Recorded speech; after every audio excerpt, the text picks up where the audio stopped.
حضرت ابو کبشہ عمرو بن سعد الانماری رضی اللہ تعالیٰ عنہ سے روایت ہے کہ انہوں نے رسول اللہ صلی اللہ علیہ وسلم کو فرماتے ہوئے سنا کہ میں 3 باتوں پر قسم کھاتا ہوں اور ایک بات تمہیں بتاتا ہوں، اسے یاد رکھو کہ کسی بندے کا مال صدقہ کرنے سے کم نہیں ہوتا، اور جس پر ظلم کیا جائے وہ اس پہ صبر کرے تو اللہ تعالیٰ ضرور اس کی عزت میں اضافہ فرماتا ہے، اور جو شخص مانگنے کا دروازہ کھولتا ہے تو اللہ تعالیٰ اس پر فقر اور محتاجی کا دروازہ کھول دیتا ہے۔ اور ایک بات میں تمہیں بتاتا ہوں، پس اسے یاد رکھو، دنیا میں 4 قسم کے لوگ ہیں۔ ایک وہ بندہ جسے اللہ نے مال اور علم عطا کیا، پھر وہ ان کے بارے میں اللہ سے ڈرتا ہے اور رشتہ داروں سے حسن سلوک کرتا ہے، اور ان میں جو اللہ کا حق ہے اسے پہچانتا ہے، اور یہ شخص جنت کے سب سے افضل درجوں میں ہوگا، بہت اونچا۔ اور وہ بندہ جسے اللہ نے علم تو دیا مگر مال نہیں دیا، بس وہ سچی نیت رکھتا ہے اور کہتا ہے اگر میرے پاس مال ہوتا تو یقیناً میں بھی فلاں آدمی کی طرح عمل کرتا، اور فلاں سے مراد اس کی اوپر والی کیٹیگری ہے کہ جس شخص کو اللہ نے مال اور علم دونوں دیے، بس اس کی نیت یہ ہے تو اس کا اور پہلے شخص کا اجر برابر ہے، وہ بھی درجوں کے اعتبار سے قیامت کے دن بلند ترین درجوں میں ہوگا۔ اور وہ بندہ جسے اللہ نے مال دیا اور علم نہیں دیا، بس وہ بغیر علم کے اندھا دھند طریقے سے خرچ کرتا ہے، اس کے بارے میں نہ اپنے رب سے ڈرتا ہے، نہ رشتہ داروں کے حقوق ادا کرتا ہے، اور نہ اللہ کا کوئی حق اس میں پہچانتا ہے، نہ اللہ کا حق دیتا نہ بندوں کا، تو یہ سب سے بدترین منزلت پر ہے۔ اور وہ بندہ نہیں عطا کیا اس کو اللہ نے مال اور نہ علم، تو وہ کہتا ہے اگر میرے پاس مال ہوتا تو یقیناً میں بھی فلاں آدمی کی طرح عمل کرتا، اور فلاں سے مراد اس کی اوپر والی کیٹیگری ہے جو اپنا مال بے انتظامی سے اندھا دھند خرچ کر رہا ہے، بس اس کی نیت یہ ہے تو ان دونوں کا بوجھ برابر ہے۔ اب آپ یہاں دیکھیے کہ آپ صلی اللہ علیہ وسلم نے ساری دنیا کے لوگوں کو 4 حصوں میں بانٹ دیا۔ ایک وہ جس کے پاس مال بھی ہے اور علم بھی ہے، اور جس کو اللہ یہ 2 نعمتیں دے دے اس کی خوش قسمتی کا تو کیا ٹھکانا۔ وہ کیا کرتا ہے؟ مال کو اپنے علم کے ساتھ ایسی ایسی جگہوں پہ خرچ کرتا ہے جہاں سے وہ بہترین فائدے اٹھاتا ہے، یعنی درجہ یا اس کا اجر اور ثواب بہترین پاتا ہے۔ یہ بالکل ایسے ہی ہے کہ جیسے آپ دیکھیں ایک بالکل ان پڑھ تاجر ہوتا ہے جو نہ مارکیٹ کو جانتا ہے، نہ تجارت کے اصول قاعدے جانتا ہے، نہ اسے کوئی پتا ہے، اور وہ تجارت کرنے کھڑا ہو جاتا ہے، تو وہ مال کہاں لگائے گا؟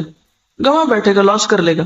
اور ایک وہ ہے جو پڑھا لکھا تاجر ہے، تجارت سے پہلے اس نے ایک ڈگری کی، یا ڈگری نہیں بھی کی تو ایک تجربہ حاصل کیا ہے، اور وہ مارکیٹ کو بھی جانتا ہے، حالات بھی جانتا ہے بہتر طور پر، اب وہ باقی سب سے آگے نکلتا چلا جائے گا، یعنی اس کا جو پروفٹ ریٹ ہے یا اس کا جو نفع کا جو مقام ہے وہ تو بہت آگے، وہ تو تھوڑے ہی عرصے میں بہت کچھ کما جائے گا، کیونکہ اس کو پتا ہے کہ مال کو کہاں لگانا ہے اور کیسے لگانا ہے۔ اس کے برعکس ناسمجھ شخص کچھ بھی نہیں کر سکے گا، مال ضائع کر دے گا۔ جیسے دنیا میں علم والے مال کو بہتر طور پر استعمال کرنا جانتے ہیں، اسی طرح دین کے علم کے ساتھ بھی انسان اپنے مال کی یا منی مینجمنٹ جو ہے اس کی بہترین حسن تدبیر کرتا ہے اور بہترین جگہوں پر خرچ کرتا ہے۔ مثلا بظاہر عام لوگوں کو وہ ایک چھوٹا سا کام نظر آتا ہے، یہ چھوٹی سی نیکی نظر آتی ہے، لیکن اس کے نزدیک وہ بہت بڑی نیکی ہوتی ہے اور وہ سوچ سمجھ کے خرچ کرتا ہے۔ ایسا شخص بعض اوقات چھوٹی چھوٹی نیکیوں سے بھی بہت بڑے درجے پاتا ہے، ذرے سے بھی وہ اجر عظیمہ کماتا ہے، اپنی اچھی نیت کی وجہ سے، اپنے اچھے طریقے کی وجہ سے، سمجھداری کی وجہ سے۔ تو نتیجہ کیا ہوگا؟ قیامت کے دن وہ اعلیٰ ترین مقام پر ہوگا۔ ایک دوسرا شخص ہے، اس کے پاس مال کوئی نہیں لیکن علم ہے، اس علم کی بنا پر وہ یہ سوچ رکھتا ہے کہ اگر کبھی میرے پاس بھی مال آیا تو میں بھی فلاں کی طرح، اس کو آئیڈیالائز کر رہا ہے، فلاں کی طرح نیکی کے کام کروں گا، اور یہ اس کی سچی نیت ہے۔ تو نیت کہتے ہیں پکے ارادے کو، نیت خوش خیالی کو نہیں کہتے، یا کسی خوش فہمی کا نام نیت نہیں ہوتا۔ ہم عام طور پر نیت کس کو قرار دیتے ہیں؟ بس ایک خیال آ جانا، وہ بڑی اچھی نیت ہے، اور تھوڑی دیر کے لیے خوش ہو جانا اپنی نیت سے۔ نہیں، نیت محض خیال نہیں، نیت کیا ہے؟ پکا ارادہ، سچا عزم۔ دنیا ادھر کی ادھر ہو جائے اور وہ شخص نہ بدلے، اس کی نیت نہ پھرے، اس کے ارادے نہ بدلیں، حالات کچھ بھی ہو اس کے ارادے نہ بدلیں۔ ہمارا عام طور پہ کیا حال ہوتا ہے؟ جب ہم اللہ سے راضی ہوتے ہیں تو اللہ کی راہ میں بہت کچھ خرچ کرنا چاہتے ہیں، نیکی بھی بڑی کرنا چاہتے ہیں۔ جب اللہ سے ناراض ہوتے ہیں پھر کیا کرتے ہیں؟ کسی بندے سے ہم راضی ہوتے ہیں تو اس پہ خوب لوٹاتے ہیں، اور جب اگر اس بندے سے ناراض ہو جائے تو پھر ہم اس کو کیا دیتے ہیں؟ پھر اس کو آگ کر دیتے ہیں۔ ایسا ہی ہے نا؟ تو یہ سچی نیت ہے، پکا ارادہ نیکی کرنے کا نہیں۔ پکے ارادے والا کون ہوتا ہے؟ جو کسی کی تعریف، تنقید، حالات کے اچھے یا برے ہونے سے کوئی اثر قبول نہ کرے، جو اس نے نیکی کا ارادہ کیا تھا، ٹھانا تھا، وہ اس پہ جمع رہے کہ میں کسی کی باتوں میں آ کر اپنا کام چھوڑ دوں، کسی کے بہلانے سے، کسی اور دنیا کے حقیر فائدے کی خاطر میں اپنے مشن کو قربان کر دوں۔ نہیں، وہ احمق و بیوقوف شخص نہیں ہے، کہ ایک ہوا کے جھونکے سے ادھر کو اڑ جائے اور دوسرا آیا تو ادھر اڑ جائے. وہ جم کے رہتا ہے اپنے مشن میں، اپنے سوچ میں، اپنے نیکی کا جو ارادہ اس نے کیا اس کو کوئی چیز میں تو زلزل نہیں کرتی. ہمارا حال دیکھیں نا، ہم کئی دفعہ مال خرچ کرنے کا سوچتے ہیں، پھر تھوڑی دیر بعد شیطان آ جاتا ہے اور وہ کیا کرتا ہے، نیت خراب کر دیتا. ہوتا ہے نا ایسے کہ نہیں ہوتا کبھی آپ کے ساتھ؟ یہ سچی نیت کوئی نہیں ہوتی. سچی نیت تو وہ ہوتی ہے کہ بس آپ نے کر لی اور اب دنیا ادھر کی ادھر ہو جائے اور آپ نے کرنا ہی کرنا ہے. ایسی نیت اگر کسی کی ہے اور مال نہیں بھی تو اللہ تو نیتوں کو جانتا ہے نا. ہم عام طور پہ کب کہتے ہیں اللہ نیت جانتا ہے میری؟ صرف خود کو کور کرنے کے لیے. ایسے شخص کو اللہ تعالیٰ بغیر کچھ کیے بھی وہی درجہ دے گا جو ایک کرنے والا کر کے لے رہا ہے. ایسے نیت کی سچائی کی وجہ سے، ارادے کی پختگی کی وجہ سے، خیر پر استقامت کی وجہ سے. تو یہ چیز دین میں بہت ضروری ہے. تیسرا وہ شخص ہے کہ جس کے پاس مال ہے، علم کوئی نہیں. اب یہ الٹ گیا قصہ.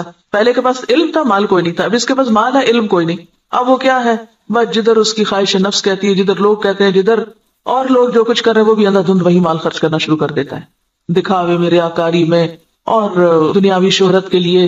اب ظاہر پوچھ ہوگی، آپ کو پتا ہے کہ ابن آدم کے قدم ٹلیں گے نہیں قیامت کے دن جب تک کہ وہ 5 باتوں کے جواب نہ دے دے. اور اس میں سے ایک سوال کیا ہوگا، مال کہاں سے کمایا اور کہاں خرچ کیا، یہ پوچھا جائے گا.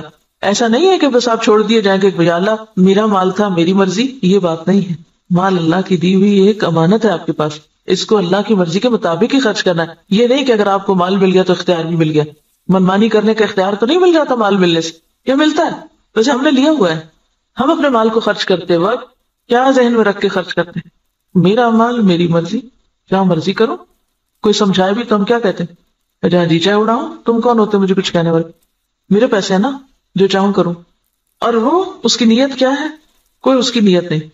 خاص طور پر جو حدیث کے الفاظ قابل غور ہے، لا یصل فیہ رحمہ ولا یعلم للہ فیہ حقا.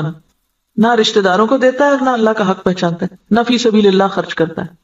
یہ مالدار شخص قیامت کے دن سب سے بدترین جگہ پر ہوگا کہ جس کو اللہ نے دنیا میں مال تو دیا لیکن اس کے پاس کوئی سمجھ نہیں ہے کہ اس نے اس کے ساتھ کرنا کیا ہے. اور چوتھا وہ ہے بدقسمت کہ جس کے پاس ہے بھی کچھ نہیں ہاتھ میں لیکن آئیڈیالائز کس کو کرتا ہے، اس تیسرے شخص کو کہ جو غلط جگہوں پہ مال خرچ کر رہا ہے. عام طور پر ہم لوگ کس کی پیروی کرنا چاہتے ہیں، اس شخص کی جس کے پاس مال ہے اور وہ نیکی کے راستے میں خرچ کرتا ہے، یا اس کی جس کے پاس مال ہے اور وہ دکھاووں کے لیے خرچ کرتا ہے. انڈیا کا کوئی امیر ترین شخص اور وہ کہتا ہے کہ میں کھانا تو 2 وقت کا کھاؤں گا، لیکن اگر کوئی شخص اعلیٰ تعلیم حاصل کرنے کے لیے وظیفہ چاہے تو اپنے مال میں سے اس پہ خرچ کروں گا. تو یہ کیسی مثال ہے نا کہ اس کے پاس ہے بہت کچھ لیکن وہ صرف ذاتی عیاشی میں نہیں اڑا رہا، وہ اعلیٰ مقاصد میں خرچ کر رہا ہے. اور لوگوں کے لیے ایک مثال یہ بھی، اور ایک وہ شخص ہے کہ جس کے پاس ہے اور وہ محض خواہشات کی تکمیل میں اور ذاتی خوشی میں خرچ کر رہا ہے. تو نتیجہ کیا ہے، باقی لوگ بھی اس کو آئیڈیالائز کر رہے ہیں اور وہی کچھ کر رہے ہیں. آج آپ دیکھیں کہ ہمارے معاشرے میں جس طرح نمود و نمائش ہو گئی ہے یا اس کے مظاہر جو نظر آتے ہیں، اس کے پیچھے کیا چیز ہے؟ فضول خرچی کے پیچھے کیا نفسیات ہوتی، دکھاوا اور نمود و نمائش کے پیچھے کیا ذاتی بڑائی کا جذبہ کہ لوگ مجھے بڑا مان لیں. تو قیامت کے دن ایسا شخص کہاں ہوگا، اخبث المنازل، اسفل سافلین، وہ سب سے نیچے ہوگا کیونکہ اس نے اللہ کی نعمت کا غلط استعمال کیا. تو ہم سب کے لیے کیا ضروری ہے کہ ہم اپنے اپنے طریقوں کا جائزہ لیں. کوئی پیسہ خرچ کرنے سے پہلے ذرا رک جائیں اور سوچیں کہاں دے رہے ہیں، کس کو دے رہے ہیں، کیوں دے رہے ہیں، کیا مقصد ہے، کیا نیت ہے، کیا ارادہ ہے. اور اگر مقاصد چھوٹے چھوٹے ہیں، صرف دنیا سامنے ہے تو چھوٹا دل ہے اور چھوٹی جزا ہے. اور اگر دل بڑا ہے، مقاصد بڑے ہیں تو ذات سے بھی کاٹ لیں گے، اپنے آرام سے بھی کاٹ لیں گے اور بڑی جگہ پر انویسٹ کریں گے. صرف زبان کے ذائقے پر ہی خرچ کرتے چلے جانا، صرف دل کے سکون میں لباس پر ہی خرچ کرتے چلے جانا، صرف اپنی ذات ہی کو یا اپنے ہی آرام کو دیکھتے چلے جانا اور دین کے اور اعلیٰ ترین مقاصد کو بھول جانا، تو دنیا میں بھی مسلمانوں کو کس سے دوچار کر رہا ہے. اب دیکھیے، ہم نے بہت اس پر پہلے بھی بات کی تھی کہ ترقی یافتہ قوم ہے، آپ کو پتا 40% تک ٹیکس ہوتا ہے ان کا، 40 بازوں کا 60% بھی ٹیکس ہوتا ہے. کہ آپ نے 100 روپیہ کمایا، 60 روپے دے دیجیے گورنمنٹ کو، وہ آپ کے لیے سڑکیں بنائے، اسپتال بنائے، ریسرچ سینٹر قائم کرے تاکہ قوم ترقی کرے. ہمارا کیا حال ہوتا ہے کہ ہم جتنا بھی کمائیں وہ سارے کا سارا پلٹ کر اپنی جیب میں ڈالیں. گھر ہمارا محل ہو، سڑک اور گلی چاہے ہماری ٹوٹی پھوٹی ہو. اسی وجہ سے ہم اس حال میں ہیں کہ ہم بڑے مقاصد میں خرچ نہیں کر سکتے، اپنی ذات کے لیے اور اپنے ہی لیے اور پھر اپنے اوپر خرچ کرنے کے لیے ایسے ایسے طریقے اختیار کرتے ہیں کہ جس سے اجتماعی فائدہ پیچھے چلا جاتا ہے. اب دیکھیے کہ ایک قطرہ جب دریا میں ملتا ہے تو کیا ہو جاتا ہے، وہ کیا کہلاتا ہے، دریا کہلاتا ہے. اور جب وہ صرف قطرہ رہتا ہے تو وہ اپنی انفرادیت بھی کھو دیتا ہے، اپنی آئیڈینٹی بھی ختم کر دیتا ہے. اگر ہم صرف اپنی ذات کو نمایاں کرتے رہے، ختم ہو کے رہ جائیں گے.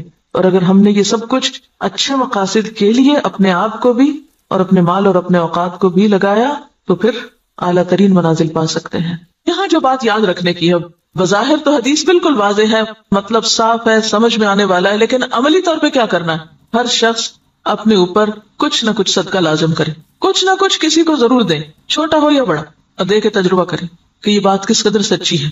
آپ دیں کمی نہیں ہوگی، اس سے زیادہ آئے گا. نمبر 2، سوچیں کس نے آپ پر کوئی ظلم یا زیادتی کی. نہیں یاد آ رہا تو ذرا غور سے یہ ذرا ذہن پہ زور ڈالیں. میرا نہیں خیال زور ڈالنے کی ضرورت، ایسی باتیں تو ہمیں ہر وقت یاد رہتی. کس نے میرے ساتھ کیا زیادتی کی ہوئی، سوچیں کس نے میرے ساتھ کیا ظلم کیا اور میں نے اب تک اس کو معاف نہیں کیا.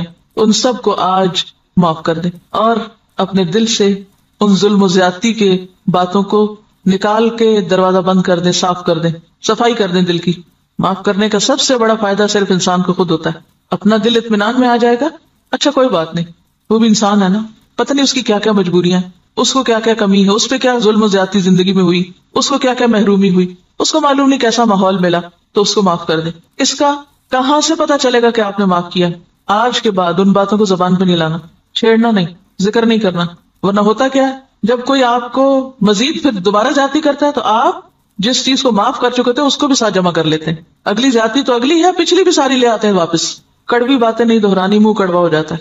صبر، برداشت، پی جائیں. یہ صرف آپ کی سوچ کی بات ہے. آپ سوچیں کہ میں نے کر دی اور آپ دیکھیں کہ اللہ آپ کی مدد کرے گا اور ہو جائے گا، کیونکہ میں نے بارہا اس کا تجربہ کیا ہے، بارہا، اور اتنا فائدہ ہوا ہے. میں تو یہ کہتی اللہ میرے حافظے سے بھی نکال دے، میرے پاس وقت نہیں ہے ان باتوں کو یاد کرنے کا. اور جو زیادتی کرے اس کے ساتھ احسان، وہ بے رخی کرے، آپ اس کے پاس چلے جائیں. ہے مشکل، لیکن نبی صلی اللہ علیہ وسلم نے قسم کھا کے یہ بات فرمائی ہے. اگر آپ کو واقعی آپ کی قسم پر اعتبار ہے، آپ یہ سوچیے مجھے اپنے پیغمبر کی قسم کا اعتبار ہے، اللہ میری عزت میں ضرور اضافہ کرے گا اگر میں دوسرے کو معاف کر دوں گا. اور یہاں صرف معاف نہیں کرنے کی بات بلکہ صبر علیہا، کیونکہ جب تک صبر نہ ہو، برداشت نہ ہو، معاف نہیں ہو سکتا.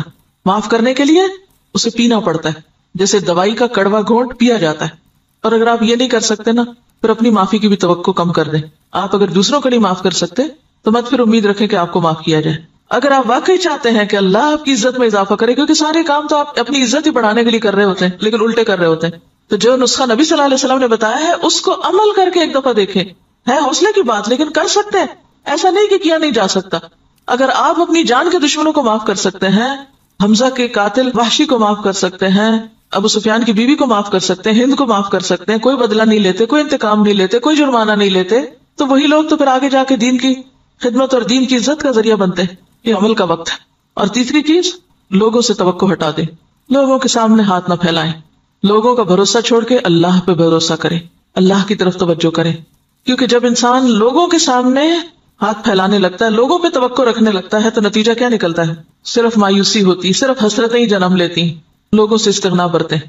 کسی شخص کے بارے میں اگر آپ کا علم یقین کی حد تک بھی ہونا کہ یہ شخص میرے لیے برا سوچتا ہے، آپ اچھا سلوک شروع کر دیں. آپ کا حسن اخلاق اس کا ذہن آپ کے بارے میں ضرور بدلے گا. لیکن اگر آپ دوسری طرح معاملہ کرتے رہیں، دو چار تانے دے کے، دو چار پچھلی باتیں یاد کرا کے، شکوے شکایتیں کر کے، سوال پیدا نہیں ہوتا کہ خود بھی راحت پائیں اور دوسرے بھی آپ سے پائیں، اور آپ ان انعامات کو پا سکیں جو اللہ نے صرف ان قربانی کرنے والوں کے ہی لیے لکھے. پہلے حدیث میں مال کا صدقہ ہے، دوسری حدیث میں عزت کا صدقہ ہے، نفس کا صدقہ ہے. مال کا صدقہ پھر آسان ہے، عزت کا صدقہ مشکل. لیکن جو جھکے گا وہی بلند ہو سکے گا، اکڑنے والا کبھی بلند نہیں ہو سکتا. انک لن تخرق الارض ولن تبلغ الجبال طولا.